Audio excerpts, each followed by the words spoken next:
Wait ஏப்ரல்லேருந்து Nifty மேலே போகிறதுக்கான chances எக்கச்சக்கமாக இருக்குன்னு சொன்னால் நம்புவீங்களா? கடைசி 20 வருஷத்தில் நான் காமிக்க போகிற செட்டப் வெறும் 4 தடவை தான் நடந்திருக்கு.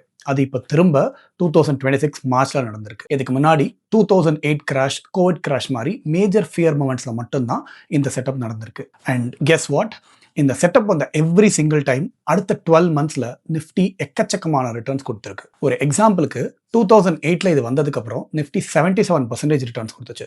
2012 30%, 2016 32% அண்ட் கோவிட் டைமில் 71%. இப்போ மார்ச்சில் இது 5th டைம் நடந்திருக்கு. 2026 எவ்வளோ ரிட்டர்ன்ஸ் வரும்னு நீங்கள் நினைக்கிறீங்க? செட்டப் ரொம்பவே சிம்பிள்.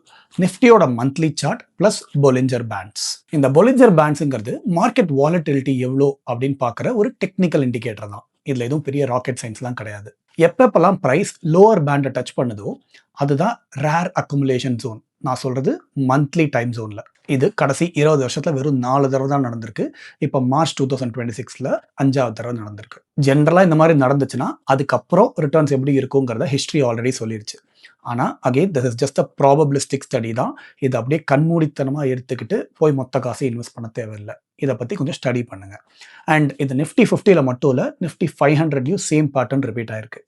ஆனால் இது எல்லாத்துலேயும் நடந்திருக்கான்னு பார்க்கும்போது பேங்க் நிஃப்டியில் இந்த பேட்டர்ன் இல்லை.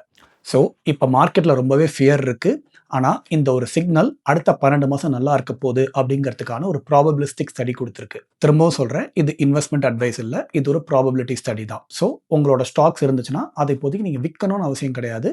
ஆனால் அடுத்த 12 மந்த்ஸ் ரொம்பவே இன்ட்ரெஸ்டிங்காக இருக்க போகுது. இந்த வீடியோவை உங்களோட இன்வெஸ்ட்மெண்ட் பண்ணுற ஏதாவது ஒரு ஃப்ரெண்டுக்கு அமிச்சு இதை பற்றி அவங்க என்ன நினைக்கிறாங்க அப்படிங்கிறத கேட்டு தெரிஞ்சுக்கோங்க. நீங்கள் என்ன நினைக்கிறீங்கிறது மறக்காமல் இதை கமெண்ட்ஸில் சொல்லுங்கள்.